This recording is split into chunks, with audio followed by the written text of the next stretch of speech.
Coba deh, setiap pagi kita lihat matahari terbit. Tapi pernah nggak kepikiran kalau itu bukan cuma bola lampu raksasa di langit? Gimana kalau kita anggap dia itu hidup? Punya cerita kelahiran, masa muda yang penuh gejolak, sampai takdir akhirnya yang luar biasa. Nah, kali ini kita bakal bedah tuntas biografi bintang kita sendiri, Sang Matahari.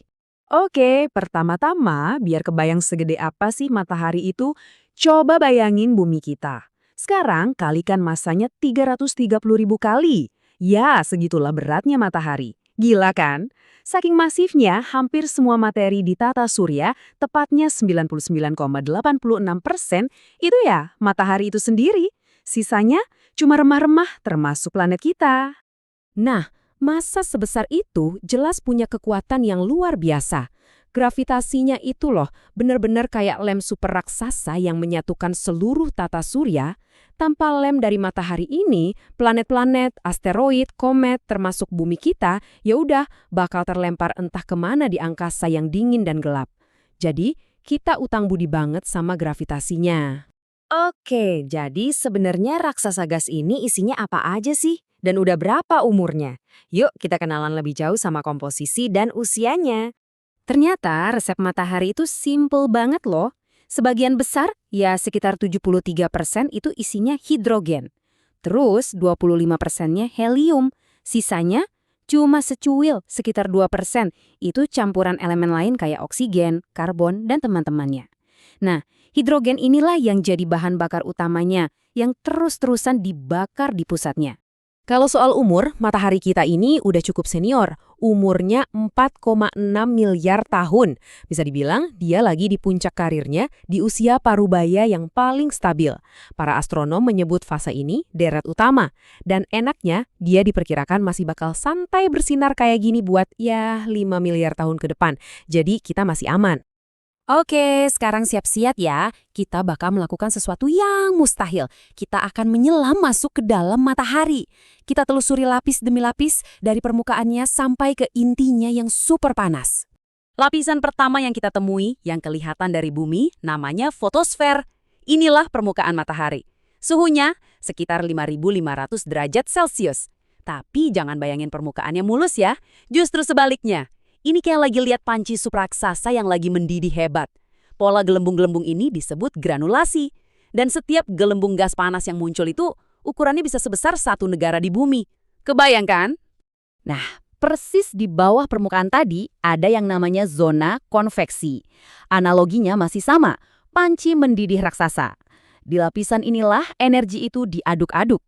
Plasma panas naik ke atas, mendingin di permukaan, terus tenggelam lagi buat dipanaskan ulang. Siklus inilah yang bikin permukaan matahari kelihatan bergelembung atau bergranulasi. Makin dalam lagi, kita masuk ke zona radiatif. Dan di sini ada salah satu fakta paling mind-blowing soal matahari. Zona ini padatnya luar biasa, sampai partikel cahaya atau foton nggak bisa jalan lurus. Dia harus mental-mental terus, kayak bola pinball. Akibatnya apa? Cahaya yang lahir di inti matahari hari ini baru akan sampai ke permukaan ratusan ribu tahun dari sekarang. Bayangin, perjalanannya lebih lama dari seluruh sejarah peradaban manusia modern. Gila? Dan akhirnya kita sampai di pusat segalanya, inti matahari. Inilah jantungnya, mesinnya. Suhunya 16 juta derajat Celcius. Dengan tekanan yang nggak masuk akal, atom-atom hidrogen di sini dipaksa bergabung jadi helium. Proses ini namanya fusi nuklir, dan inilah yang melepaskan energi maha dahsyat yang jadi sumber kehidupan buat seluruh tata surya kita. Oke, di sini ada yang aneh loh. Coba perhatiin deh. Tadi kan suhu permukaannya cuma sekitar 5.500 derajat kan?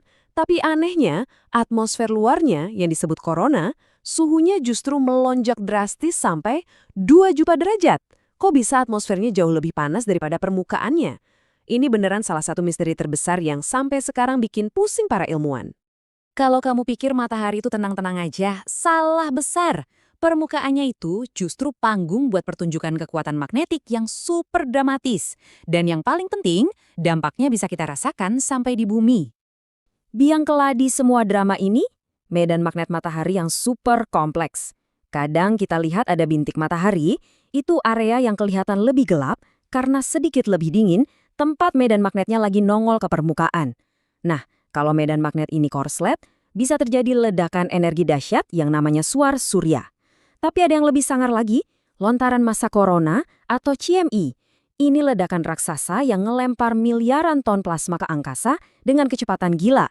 Dan semua ini terjadi di tengah angin partikel yang terus-menerus berhembus dari matahari yang kita sebut angin surya. Aktivitas matahari ini nggak selalu sama, ada siklusnya, kira-kira setiap 11 tahun sekali.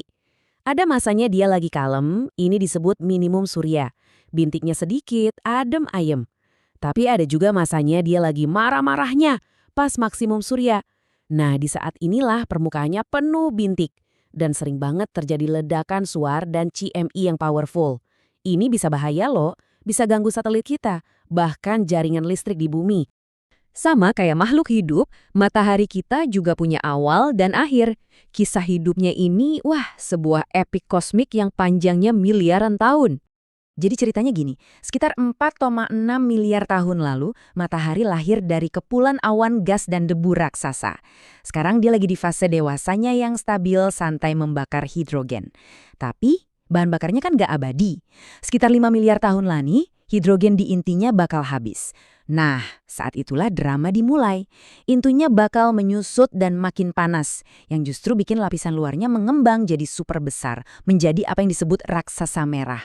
Setelah itu, dia bakal melepas lapisan luarnya, dan yang tersisa cuma inti padat kecil yang disebut katai putih. Nah, yang perlu digarisbawahi soal fase raksasa merah ini adalah ukurannya. Gede banget.